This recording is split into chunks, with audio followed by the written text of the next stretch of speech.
traffic, tickets, high gas prices, rideshare and delivery app workers fight to unionize, right? The only problem is when you try to unionize is you often walk into a union trap where Uber's behind it, right? Or Lyft's behind it, and they're paying this union.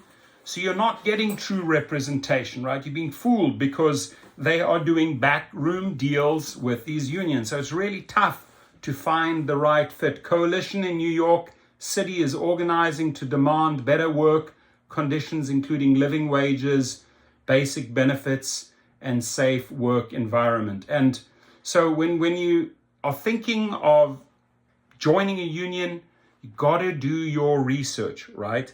Have there been any joint press releases between, that mention the union and the company and that they've met and that Uber or Lyft is giving them exclusivity? All of this stuff is foul, right? Reeks like a setup if these guys are trying to do deals together. You need a true union that is formed by drivers for drivers, right? That are not just trying to get you union fees, and are not cutting backroom deals with these companies, right? Because then you don't get the true representation you deserve. For nearly 3 years, Kevin has worked as a delivery driver in New York City for DoorDash, Uber Eats, Grubhub, and other food delivery apps, and often has to work 12 to 16-hour days just to make ends meet and support his family. Sometimes in an order you can make just $3 to $5 and it can take half an hour. He added issues such as traffic and parking tickets, car maintenance, car insurance, gas, other expenses, and being sent by the app on long delivery runs that are out of the way of areas where most orders are concentrated, force him and other workers to have to work long hours to make it worthwhile to work the app. So, just to make sort of ends meet, you have to sometimes now put in double the hours compared to 3 or 4 years ago. Just a few weeks ago, Zoo got into a car accident while working during a winter storm in New York City. As he said, during bad weather is often when the app is the busiest, and he had to pay several $100s in repairs out of his own pocket. The companies can take 20 to 30% of our earnings, and by myself, I don't have the power to change that. So we need to unite together to fight for our rights. He's 100% right in saying that. We need change and to organize together to fight these big companies. Zoo is a founding member of the International Alliance of Delivery Workers. Fantastic, good job. And one of 9 grassroots worker organizations in the New York City area that are launching a new coalition, Justice for App Workers, representing 100,000 rideshare and delivery app workers on February the 1st, and kicking off the new organizing effort with a rally in Foley Square in Manhattan.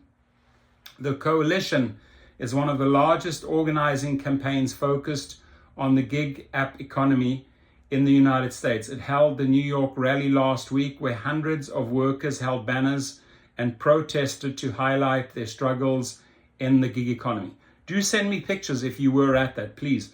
The coalition companies, groups, including the New York City Rideshare Club, United Delivery Workers Association, International Alliance of Delivery Workers, the Independent Drivers Guild, Long Island Uber and Lyft Network, Black Car Mafia, UZIBA, New York City Drivers Unite, and UTANY, which represents Spanish-speaking rideshare drivers in the Bronx. The groups are organizing together in demand of living wages, a safe working environment, an end to unfair deactivation, quality healthcare benefits, reliable bathroom access, and the right to form a union for rideshare and delivery app workers, with the aim to expand these demands and organizing efforts around the United States.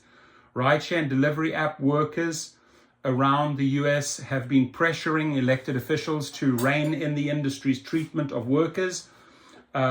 Of New York City Council passed legislation several months ago to establish minimum pay and guarantee bathroom access for delivery workers, and some regulation efforts have been made over the years, but workers affirm that significant issues remain and that they hope to amend through organizing efforts.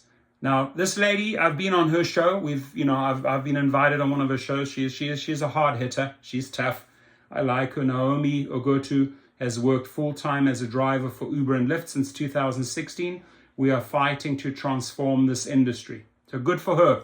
And there was a great, I remember talk show that I was on with her, and the people that were invited to this panel were powerful. They were great. They were fighting for you. So good job.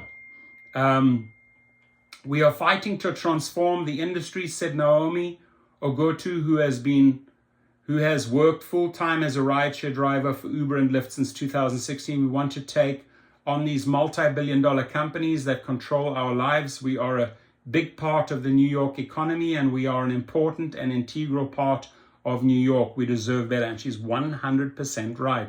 New York drivers deserve better.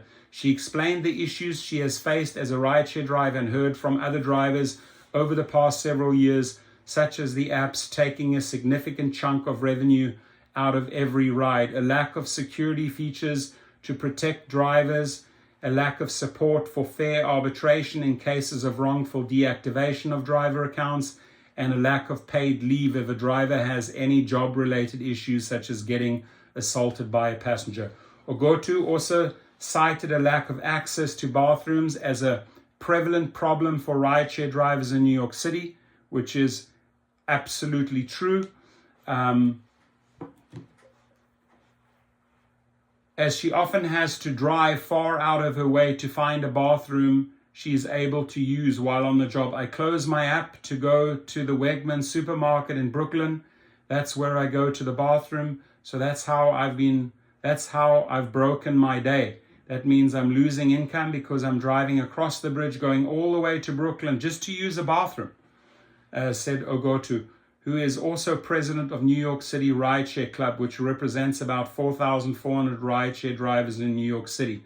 Ogotu added, if you're working and generating billions of dollars for a company and you can't even access a bathroom, that's not fair and it's not human at all. And, I invite her on this show again. She's great.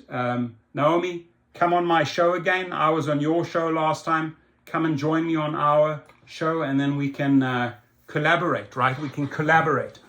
And again, it's good to unionize, I think, to get the power. The question is really, which one do you choose? There's a lot of choices. Some of those choices are semi-in bed or in bed with Uber and Lyft and others. So to navigate through those unions and fight to find the right fit, you got to do a lot of research. Edward Escobar, Drivers Unite, he's a good guy to ask. He has a lot of knowledge who is sleeping with who. So he would be a good guy to reach out to. I can bring him onto the show again. But Naomi, hit me up. Let's do this. Have a good one, everyone, and be safe out there.